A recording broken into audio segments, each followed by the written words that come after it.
ഓൺലൈനിൽ എടുക്കുന്ന വർക്ക് എന്താണെന്ന് ഞാൻ കാണിച്ചു തരാം. ഞാനിപ്പോൾ ഒരു സോഫ്റ്റ്വെയർ ഡൗൺലോഡ് ചെയ്തുകൊണ്ടിരിക്കുകയാണ്. അത് എൻ്റെ സിസ്റ്റത്തിലല്ല, വേറുള്ള ഒരു സിസ്റ്റത്തിലാണ്. ഇപ്പോൾ ഇത് കണ്ടു കഴിഞ്ഞാൽ എൻ്റെ സിസ്റ്റം എന്നാ തോന്നുക കേട്ടോ. എൻ്റെ ഈ ബാൻഡൊക്കെ ഞങ്ങൾക്ക് കാണിച്ചു തരാം സിസ്റ്റം എന്താകാൻ പോകുന്നു. ഇപ്പോൾ ആ സിസ്റ്റം ഫുള്ളി ഞാൻ കൺട്രോൾ ചെയ്യാണ്. ഇതാണ് ഇപ്പോൾ എൻ്റെ സിസ്റ്റത്തിൻ്റെ യഥാർത്ഥ മെനു. അതായത് എൻ്റെ സിസ്റ്റം വിൻഡോസ് 11 ആണ്. അവൻ്റെ സിസ്റ്റത്തിൻ്റെ ഡീറ്റെയിൽസ് ഞാൻ കാണിച്ചു തരാം. സിസ്റ്റം സെറ്റിങ്സ്,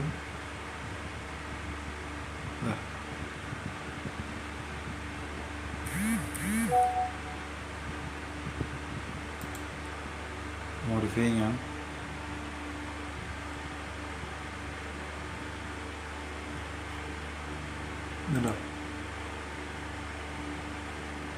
ഇതാണ് അവൻ്റെ സിസ്റ്റം.